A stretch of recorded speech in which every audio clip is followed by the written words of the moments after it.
Hey, I'm Luka Jovanovic, a first year medical student, and welcome to the first episode of, look, I don't know what to call this thing, a podcast, a show, a series. I'm going with lean and aggressive. It's the best I could think of when I was on the loo this morning. But essentially, it's where we talk about all things, I wrote it down here, or all things about increasing output, achieving wellness goals, and improving focus in our workflows, all through optimizing our routines, our nutrition, and our health. Now, look, every day, week in, week out, I'm focused on one thing, one thing refine, refine, refine. Simply just optimizing my routines for better focus, for maximizing output, for learning, for concentration, for being at the best of my level. Wanting to get leaner, wanting to build more muscle, wanting to get a better body, achieve my wellness goals, my fitness goals, get clearer skin. This is what I breathe.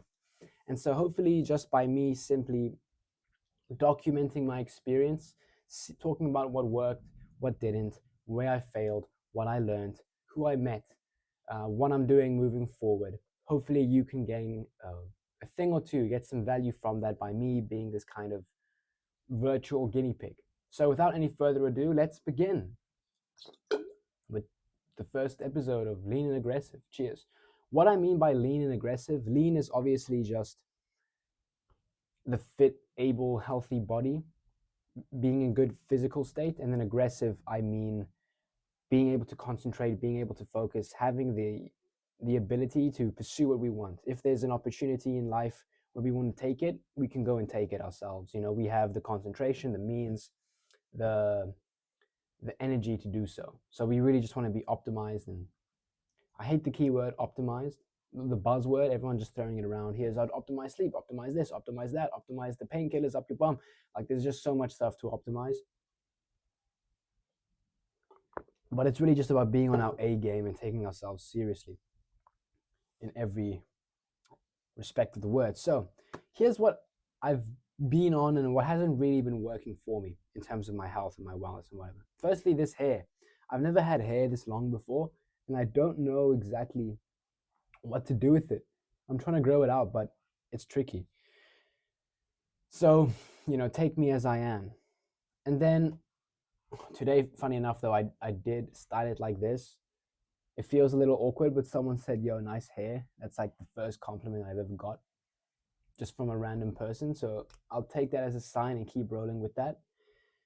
Secondly, what hasn't been working for me, where I've been failing recently, is I've been really sick. Last week, Thursday, I was incredibly sick.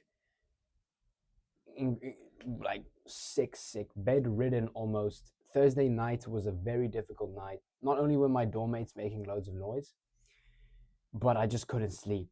I woke up 2 or 3 times in the night to use the bathroom. I was sweating. I was feeling these weird emotions. I just felt so much. Uh, it was almost like some weird anxious attack. I just wasn't like me, and it was just very difficult. Friday again, I didn't gym. Thursday, I didn't gym. I was just really out of it, really bad. On Saturday morning, however, I'm not the most. I'm a bit reluctant to take medicine, at least instantly. If I really get sick after like a week and it's not working, then fine, I'll concede and I'll take some medicine. But usually I try to let my body fight things off. So Saturday morning, I woke up, I slept in, got about 10 hours of sleep, turned off the alarm that day, and I just went outside. It was a really warm day here in Cape Town, sunny day. Went out and I just sunbathed. I was in my shorts. I just took off my shirt, took off my slide, my Birks, and I was just sitting there sunbathing, very bright, for about 2 3 hours in the morning. It was lovely, and then the rest of the day I just felt amazing. So the sun really helped me there. But what I believe this sickness comes from is from nickel detox. Potentially, I don't know how much science there is to back up my claim here. Don't quote me on it. I'm just a newbie in this medical system thing. Essentially, nickel is a heavy metal and it doesn't have any purpose in our body. The metals we need in our body is like iron, we need calcium, we need potassium, we need these I'm pretty sure they're bivalent metals. I don't think potassium is, maybe it is, but we need these metals, right?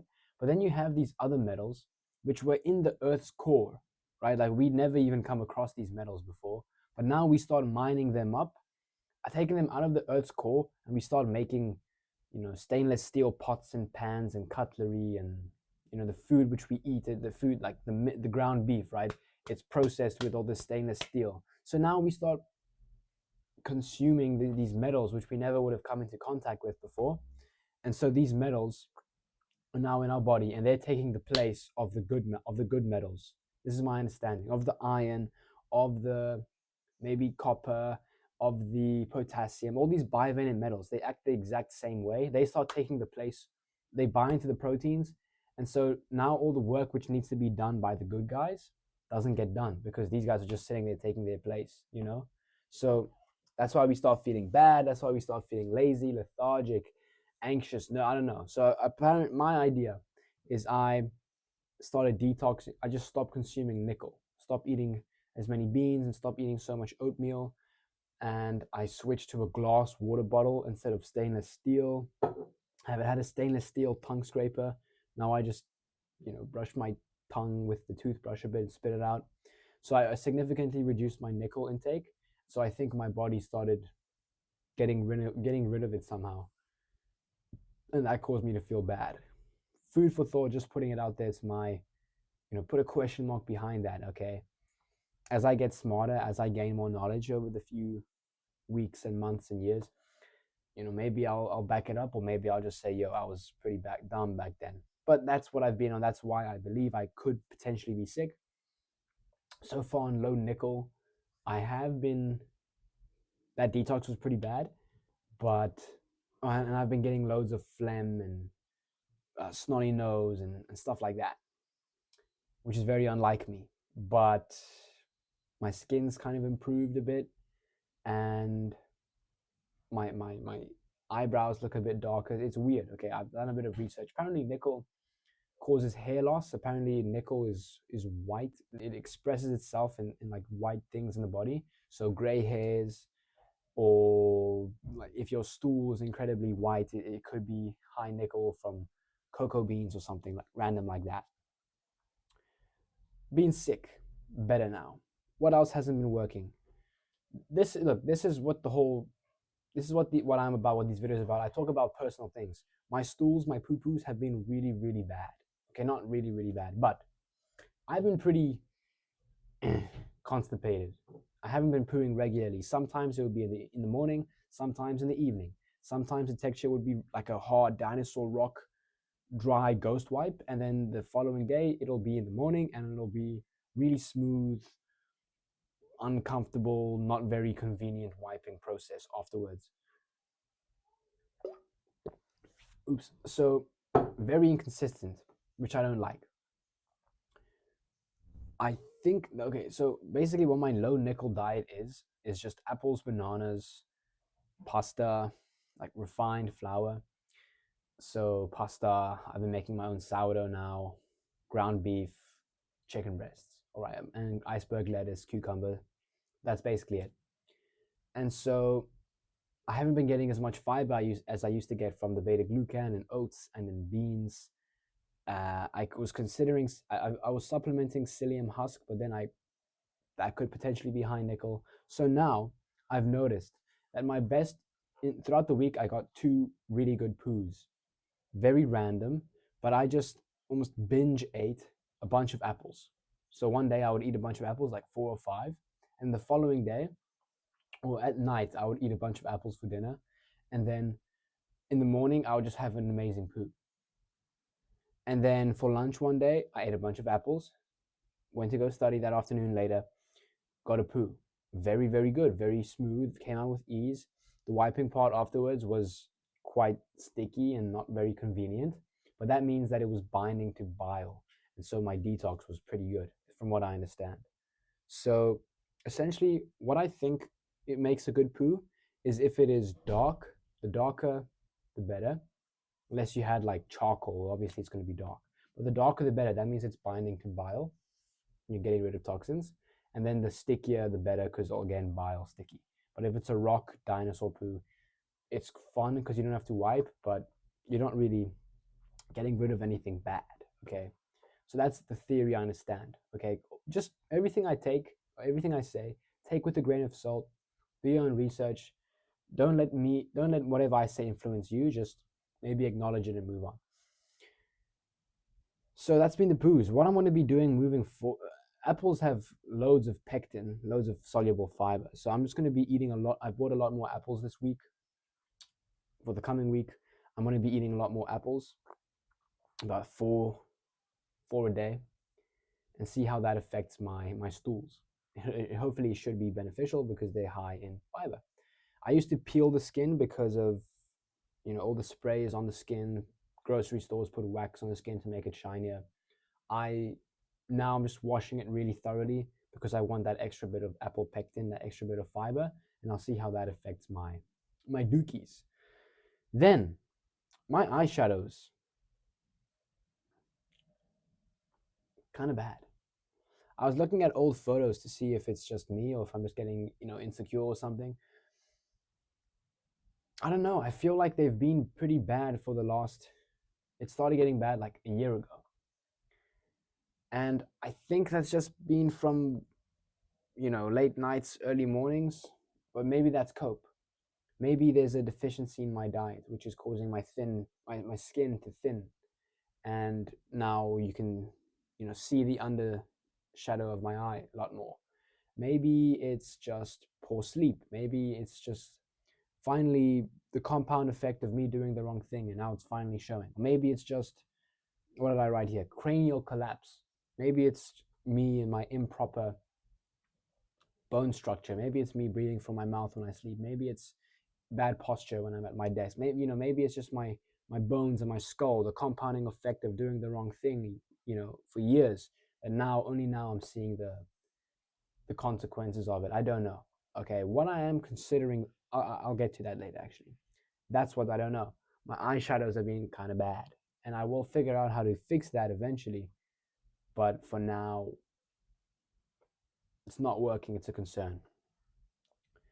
Next up, my mattress is caused a lot of strain in my left neck muscle, my left trap. So I used to sleep on the floor.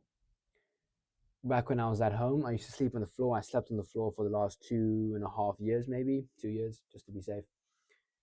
I loved it. It's amazing. Sleeping on the floor is incredible. I sleep on a little carpet and I put a little blanket on top just for some cushioning, and that's very comfortable. I would sleep on my side, on my belly, on my back. The floor is incredible. I love sleeping on the floor.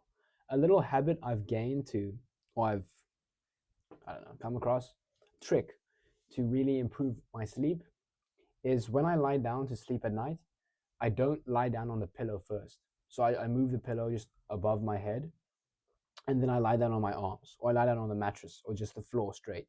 And so that first provides this, it's obviously pretty hard compared to a nice cushiony pillow. So that's very hard, slightly uncomfortable, but comfortable enough because you're tired. And then after about a few minutes, after it gets uncomfortable, then I take the pillow, put it under my head, and lie down on the comfy pillow. And that's strong contrast between comfort or discomfort and comfort, or hard and soft, works wonders because your body is being uncomfortable and it's hard and stuff, and then you immediately put the comfort in and you can just immediately clock out. So try that out. When you go to bed, don't lie down on the pillow first, just lie down on your arms first and then put the pillow under, and then it works well for me and I fall asleep a bit quicker, I feel like. My mattress, since moving to university, I've had to sleep in a bed to be a normal person again. Next year, if I get a single room, that'll be really clutch. I will try and sleep on the floor, but again, space is limited. I'm looking now, I'm in someone else's room. This is the room I would maybe get next year. There is enough space to sleep on the floor. It's a bit weird though. I don't know where all the space would be, but we can make things work.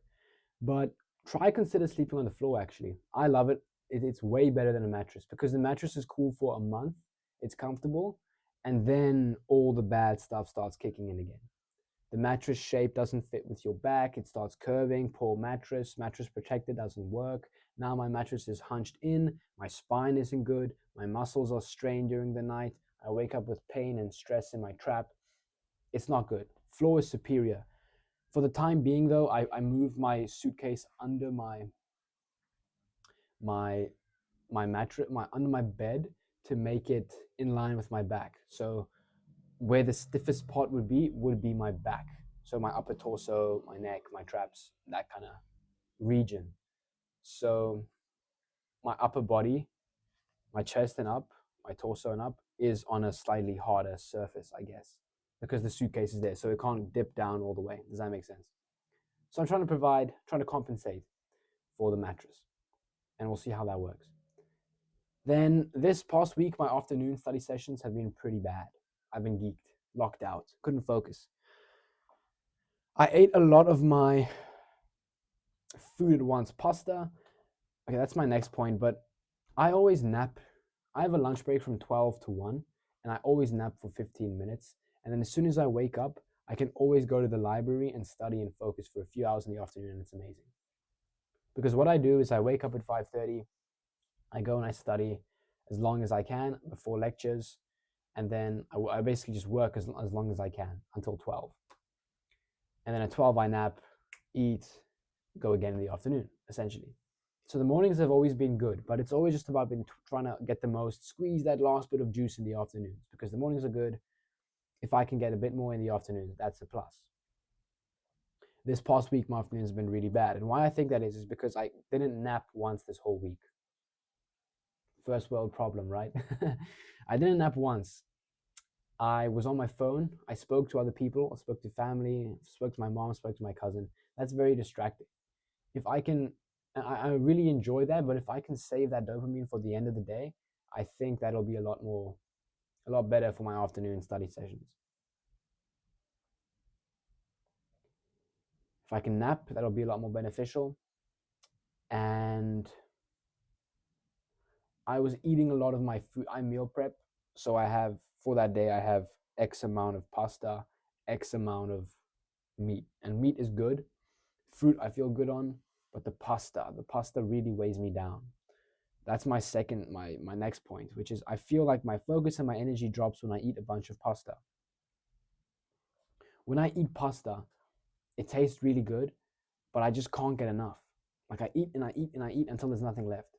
But when I have sourdough bread, I feel good. I eat the bread, I can see there's a bunch of slices left, but I don't have to eat them. I feel satiated. I can feel my body. I'm a bit more in tune. My focus doesn't drop. My energy levels don't drop. I feel a lot more stable and able when I eat sourdough. So this coming week, I'll be eating, I have no pasta. I baked a bunch of sourdough bread today and yesterday. So we're going to be eating sourdough and see how I feel. But yeah, my energy, my focus has dropped. I'm going to be avoiding a bit of the pasta because I eat a lot. I eat more than I should. Well, it's not more than I should, but you know what I'm saying? Like, I just eat the whole thing. I eat more. I eat dinner times pasta as well for lunch. And just, it's a lot. It weighs me down. My energy drops. It's not good. At least I don't feel too good when I do it. So this week I won't be doing that. So my focus has dropped. My hair is a bit wacky. I was sick. Haven't been pooing well. My eyeshadows look bad. My mattress is this and that. So what has been working on the bright side, right? I've been reading for 10 to 15 minutes before bed every night. So I lie down and then I would read. And I have this orange lamp or incandescent light bulb. It's not bright white fluorescent, it's more orangey. And so I turn that and I shine it to the wall so it creates this nice dim, nice mood. Okay, so there's not direct light, my eyes can chillax. I lie down in my bed and then I read the Bible. I'm Christian, so I read the Bible. You can read whatever book you want. I read for 10, 15 minutes. That rests my eyes. It's very gentle. I put on my orange tinted blue light blocking glasses, and that's very good and very gentle for my eyes. And that puts me in a good zone to sleep. Same thing, my morning study sessions have been very good. My morning study sessions have been really good this week. Waking up at 5:30, I start studying at 6:30, and I could easily get at least 2 hours of work in. Some days I went for 3 or 4. Sometimes I had a lecture at 8, so I only get about an hour and a half in. But you get the idea. Every day it was every morning this past week, it was really good. And what I was doing every single day was I was meditating for 10 minutes before each session. So whenever we have, this is my idea, whenever we have these chunks of time where we have to do something, whether it's boom, a chunk of 5 hours of studying, or a chunk of boom, 8 hours of sleeping, we can't just, unless you're Michael Jordan and it's like, yo, Lakers in 5, Lakers are playing and you can just enter this Mamba mentality zone by putting on your Nike, sneakers on, and you can just enter that zone and immediately drop 30 points. That's tricky. But I feel like for these big chunks of time, or these big modes or sessions we're about to enter, we need a bit of a ritual to enter them. So for me in my studying, it's literally just 10 minutes before. The ROI of those 10 minutes for those 2 hours is so significant. Just 10 minutes of having this focus muscle, just constantly getting a distraction, dismissing it, and putting it back to the breath, diverting my energy and attention and focus back to the breath is so beneficial. Because the more and more I dismiss these thoughts in the meditation, when I'm studying, someone will walk past and I'll have the urge to look, but I'll just dismiss that. And then there'll be someone by the bathroom, dismiss that. And then I'll have a thought like, oh yeah, I wonder how many views my video got, and then dismiss that. So getting in that practice, very, very good for my study sessions in the morning, deep work. Then for the sleep, I feel like it's the same thing. We have 8 hours of sleep. We can't just enter that zone unless you're so overworked, you're so tired, you're so, you train so hard that day, your body's exhausted, maybe, okay? But for me, I feel like we need the reading, essentially. Lying down in bed and reading for 10 minutes is almost like entering that zone, doing that little ritual to get you ready, to get you in that sleepy state of slumber. Does that make sense? So definitely consider reading in the evenings. Woke up at the same time each morning this week. That's pretty good. That's what I found to be the most ROI on sleep. That's 20% of the effort, getting 80% of the results. Just waking up at the same time every day, even on weekends, going to bed at the same time every day, even on weekends. That's really difficult. That's really, really hard. If you're a normal person who goes out to restaurants sometimes, when it's your mom's birthday, when it's this and that, there's always these things coming up. And fine, yeah, go out to the restaurant, enjoy the evening, eat closer to your bedtime, have fun past your bedtime. Every now and then, that's cool. But you need to, if I was asking now, what's your bedtime? You need to know, 9:30. Other people need to know for you, 9:30. I have an alarm on my phone which goes off every day at 7:30, which means I need to go and shower. Because there's like a routine, once again. At 7:30, I have to go and take a warm shower. And then I have to rub on my magnesium oil on my belly. And then I have to go to my room. And I have to turn off the main switch, turn on my roommate's lights to dim the room a bit, turn on my light, my lamp, shine it against the wall. I need a journal. And then I have to record. Then I have to, by record, I mean record my weight, count the calories up, tally it all up. I have to do the habit tracker. Then I have to lie down in bed. Then I have to read. Then I have to pray. And then I have to go to bed. There's this whole sequence of events here. So other people know, yo, Luca, it's 10 o'clock. Isn't that past your bedtime? You need to enforce these things. You need to live it and embody it. So just by waking up at the same time every morning, you get sleepy around the same time in the evenings, you get this pattern going, which your body really, really likes. And I know on Monday, waking up at 5:30, it's difficult, but trust me, by the Sunday, it's going to be way easier. I've been putting magnesium oil on my belly every night. That's such a plus. Don't buy magnesium oil, literally just buy magnesium chloride flakes. You can get Zextine ones, those are pretty good quality. And then just take water, clean quality water if you can, put it in a glass jar, and then just 1-to-1 ratio. So if you put a cup of magnesium chloride flakes, put a cup of water, shake it up. It's going to look like there's too many flakes, but it's going to dissolve. And then every single night after you shower, just rub a bit on your belly, on the sides, and on your lower back. All right, it's all about surface area. So you could do just, belly and lower back, or you could do your entire back, or you could do your thighs, both like the front and back of your thighs, so your hamstring and your quads, stuff like that. It's all about surface area. But yeah, I like to do belly and lower back. That's the core, very important muscle and exercises. So I like that. Okay.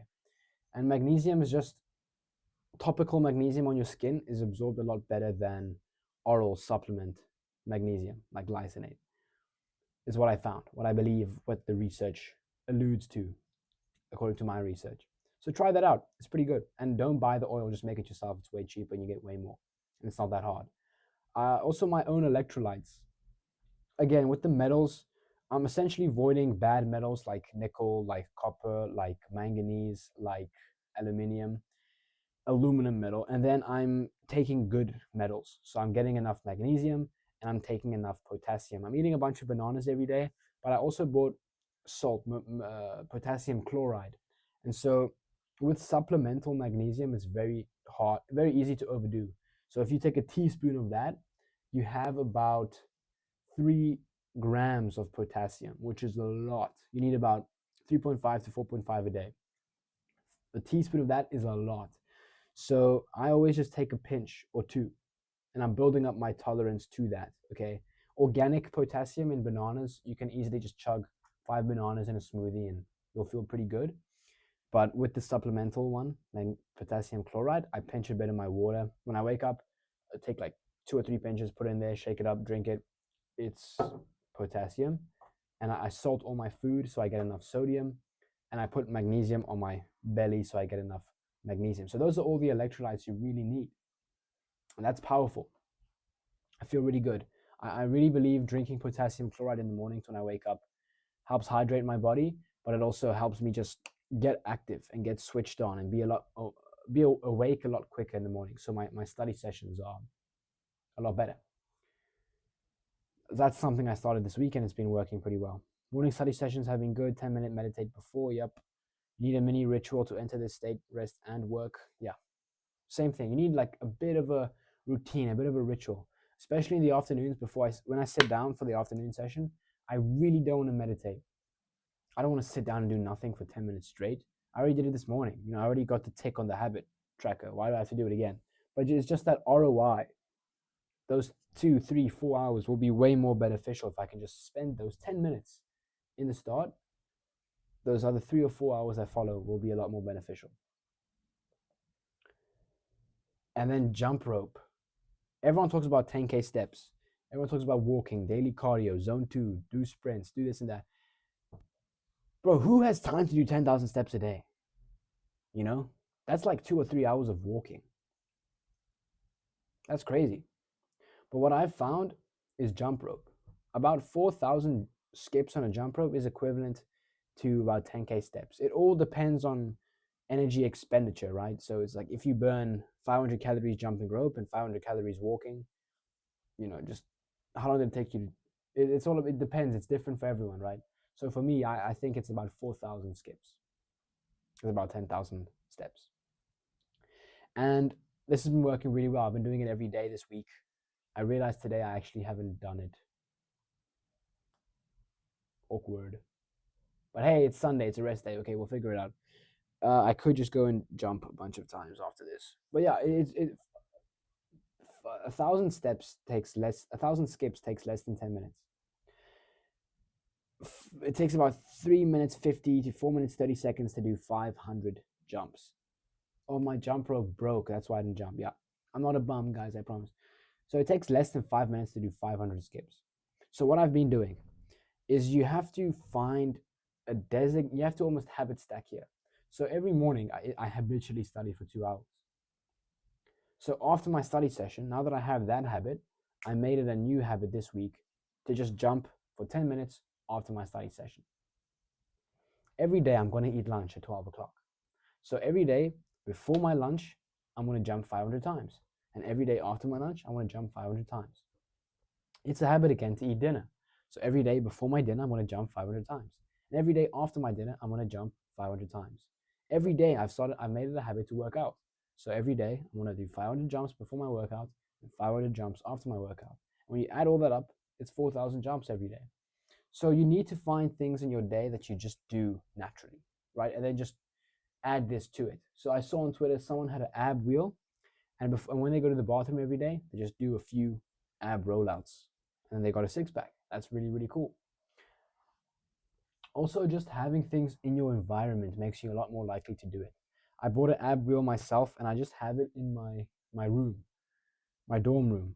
So whenever I'm just sitting around or whenever I'm at my desk, whenever I'm just cooking, coming in and out of my room, just the fact that it's there, I'm a lot more likely to use it. So I do take it. I do a few sets. I do one set to failure, and that's that. I get moving, I get going, and just by it being in my environment, I'm a lot more likely to do it.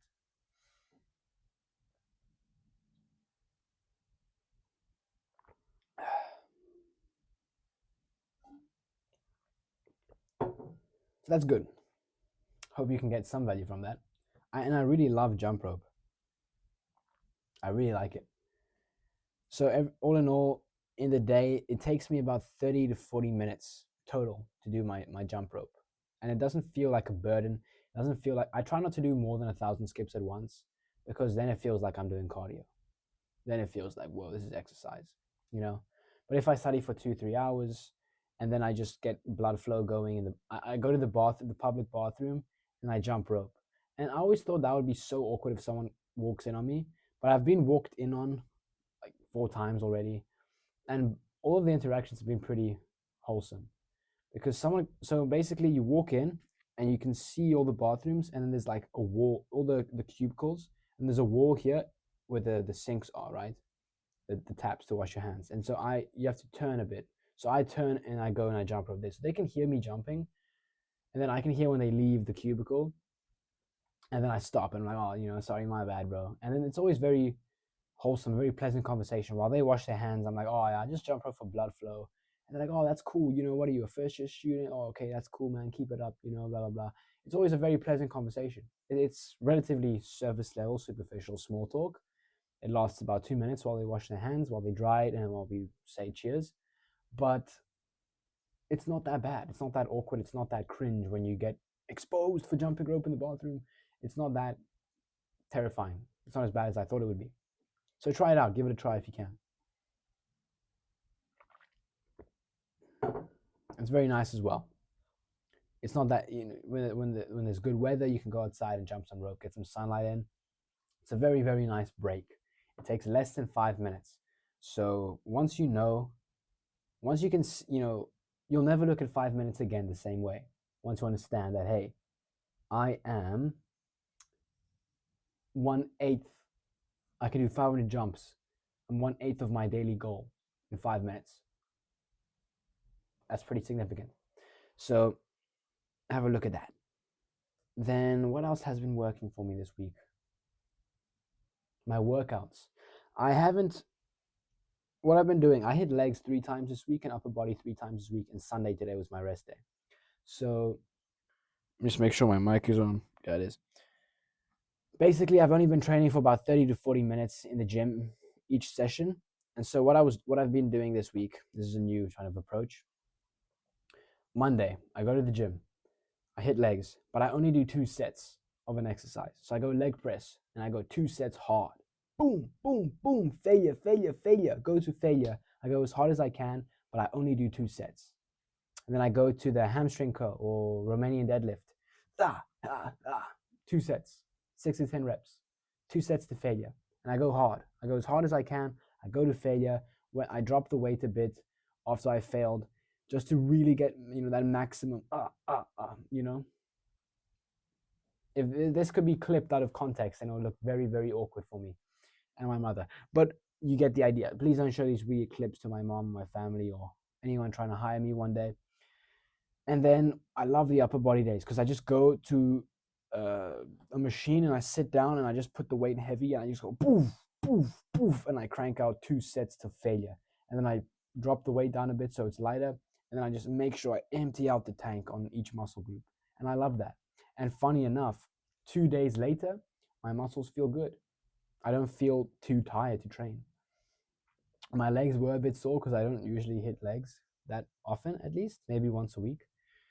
But now I'm hitting it 3 times. And so they were a bit tight, but I still was able to then I just didn't do the drop set. I didn't empty the tank fully because it was already kind of low. So I'll just go and make the most of what I had. And by the Friday, when I was hitting legs, they felt good. They weren't too fatigued. It wasn't crazy. I thought I'd be dead, but I was alive. And there I was hitting legs for the 3rd time that week. It was pretty good. And I recommend you do the same. I don't feel overconsumed in the gym. I don't feel like I'm spending too much time, energy, and input there.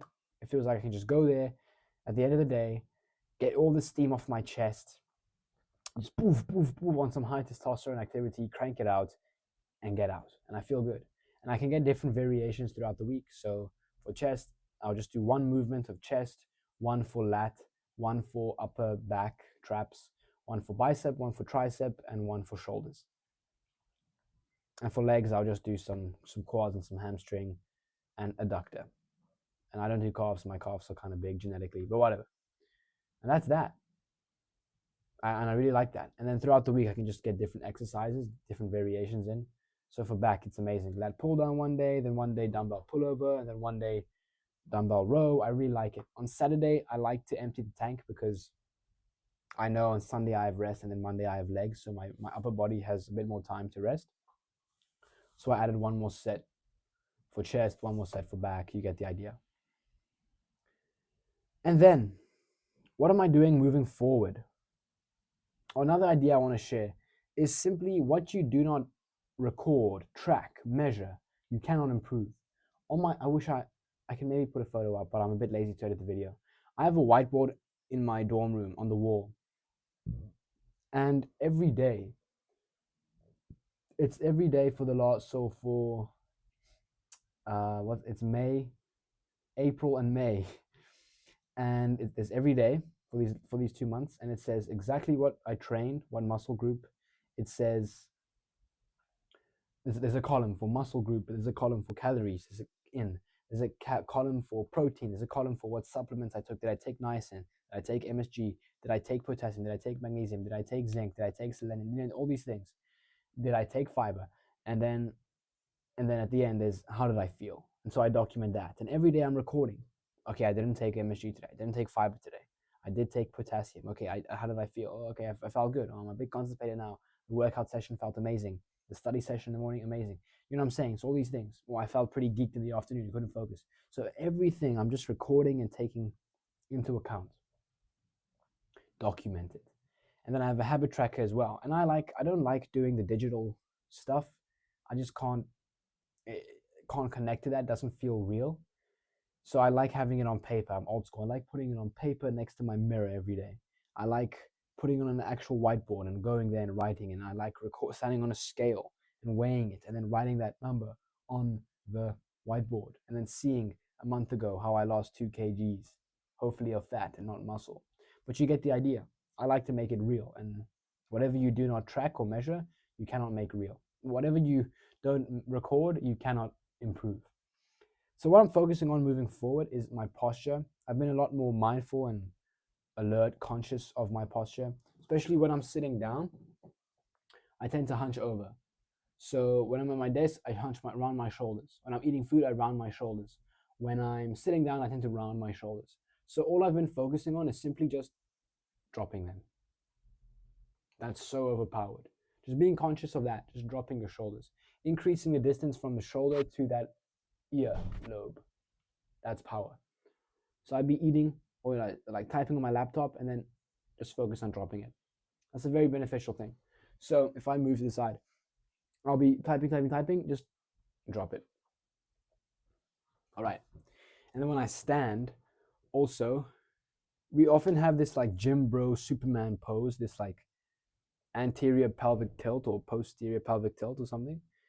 And that's not very healthy. So what I've been doing when I'm standing and I notice I have the Superman pose or the gym bro posture, I focus on just, if you know gym, how you flex, I've been engaging my core a lot more and just doing a stomach vacuum. So if my spine would be like that, I would start hollowing out my stomach.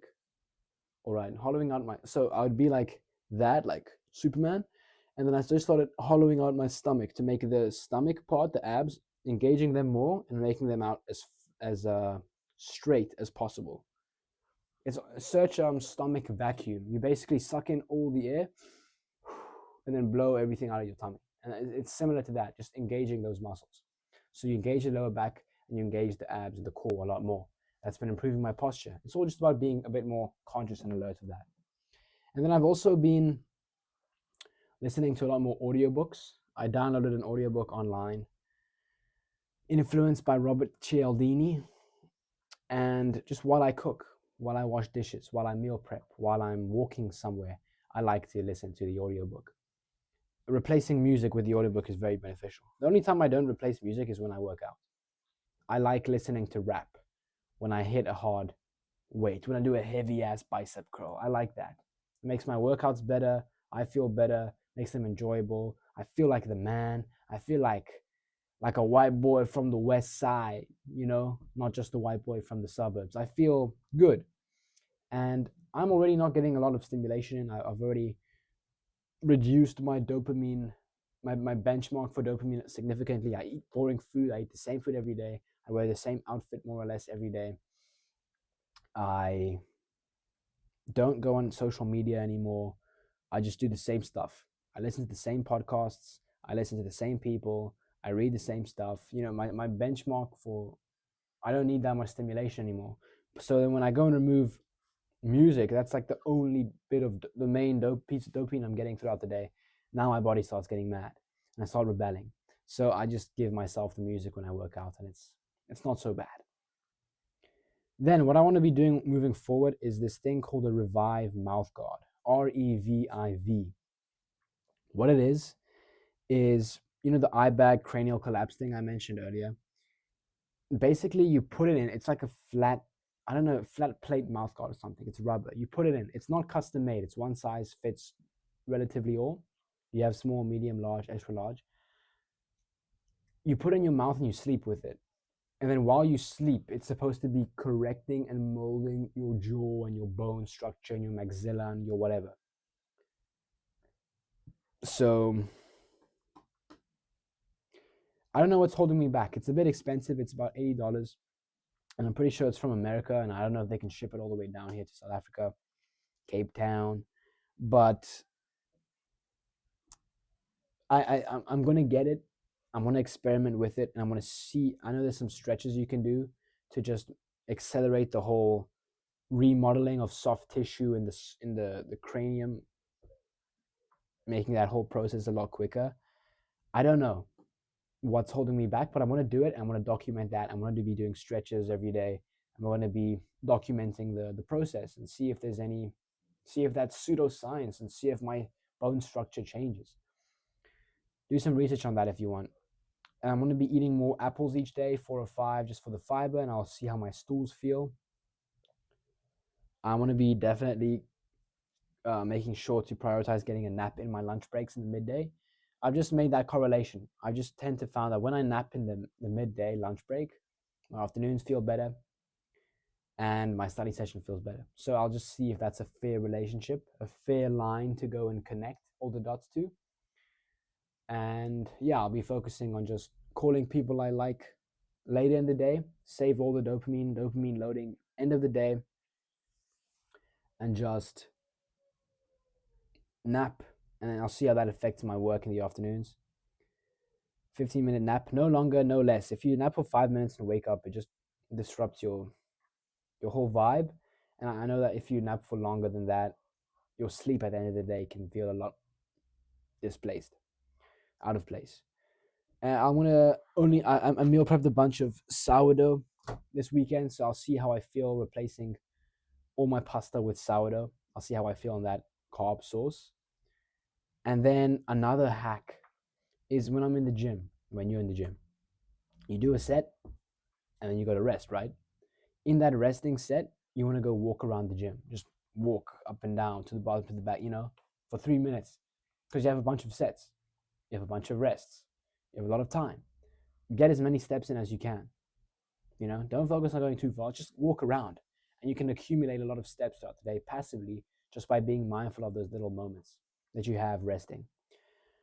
So yeah, I still try to get my steps in, but my main source of steps is jumping rope. So I hope that's of value to you. That's the video. Those are things, that's where my head is at. That's what didn't work, that's what worked, and that's what I'm doing moving forward. I hope you got the gist of who I am, what I like doing, and what these lean and aggressive videos are going to be moving forward. I hope that you got some value from this, and I hope to see you in the next one. Good luck with your life.